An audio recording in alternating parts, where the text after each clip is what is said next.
Vendredi 9 avril, lecture Le coupeur de mots. Le coupeur de mots, épisode 3. Les cours finis, Paul rentre vite à la maison. Il a oublié l'homme à la valise de bois et sa chanson. Paul a décidé de se débarrasser de ses devoirs de classe avant l'entraînement de foot. Paul allait juste ouvrir son cahier de français quand on sonne à la porte. Paul en trouve un peu la porte et il en oublie de refermer la bouche. L'homme à la valise de bois se tient sur le seuil. « Je m'appelle Philologue », dit l'homme d'une voix grondante, craquante et croissante. « J'ai une proposition à te faire », ajoute-t-il en tapant sur sa valise. Paul répond. « Mes parents travaillent. Reviens plus tôt ce soir, s'il te plaît. » Mais l'homme poursuit. « Je me charge de tous tes devoirs de classe pendant une semaine. Si tu me donnes toutes tes prépositions, disons par exemple tes articles définis, ce n'est pas grand-chose. » Paul réfléchit et réplique. « Mais comment est-ce que je te donnerai mes prépositions ? Et quoi que ce soit de ce genre, je ne les ai pas dans mon placard. Tu dis que tu me les donnes, un point c'est tout. Et bien sûr, je te fais un reçu. » Alors Paul se dit, toute une semaine sans devoir à la maison, et il me suffit de dire, je te donne mes prépositions et quoi ? Ah oui, mes articles définis. Si ce n'est que ça. Paul a décidé, d'accord. Je te donne mes prépositions et mes articles définis. Il conduit l'homme jusqu'à sa chambre. Philologue pose son grand parapluie vert dans un coin, ouvre sa valise en bois et en sort un bloc-notes. Pendant qu'il rédige le reçu, Paul voit ce que contient la valise. Elle est remplie de petites boîtes en bois et chaque petite boîte porte une étiquette. Paul lit sur une étiquette le mot « pronom » et un nom qu'il croit connaître. Paul se souvient que c'est celui d'un élève de la classe au-dessus. Il se dit « Je ne suis donc pas le seul ?»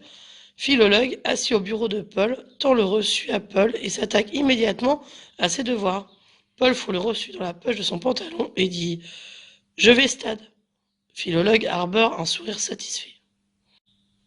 Le soir, la maman de Paul demande si Paul a fait ses devoirs. « Oui, répond Paul. »« Et qu'est-ce que tu as fait d'autre ?» demande la maman de Paul. « Oui, répond Paul. Je suis allé entraînement foot. Ensuite, nous sommes allés marchand de glace. » La maman de Paul fixe Paul avec de grands yeux, mais elle ne dit rien. Elle pense que Paul a sans doute encore inventé un nouveau jeu.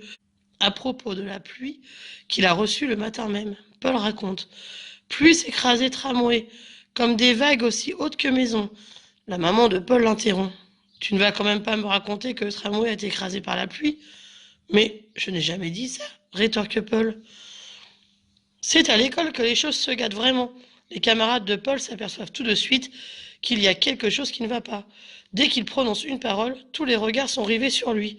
En géographie, comme Paul est interrogé et que le maître lui demande où se jette le main, Paul répond « Main se jette rein ». Tout le monde rit, même les amis de Paul. Le professeur répond « Le main ne se jette rien du tout, Paul ».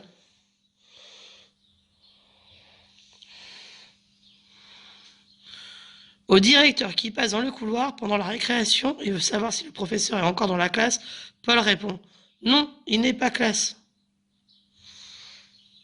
Le directeur en reste une seconde sans voix.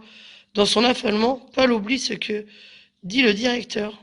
Ce n'est en tout cas rien de très agréable. Mais être dispensé de devoirs à la maison, Paul trouve quand même ça vraiment bien. Enfin, il peut faire ce qui lui plaît en sortant de l'école. Ce qu'il préfère, c'est jouer au football. Mais il est tout seul. Les autres ne viennent au stade que lorsqu'ils ont terminé leurs devoirs. Qu'est-ce que Paul pourrait bien faire pendant ce temps ? Il s'allonge dans l'herbe et regarde le ciel. Paul s'ennuie. Donc maintenant qu'on a lu le coupeur de mots, l'épisode 3, on va faire les questions. Qui frappe à la porte ? Quelle proposition fait-il à Paul ? Que doit faire Paul s'il est d'accord ? Paul accepte-t-il ? Pourquoi ? Que contiennent les petites boîtes en bois de la valise ? Que fait la maman de Paul quand elle entend son fils parler bizarrement pour la première fois ? Que pense-t-elle ?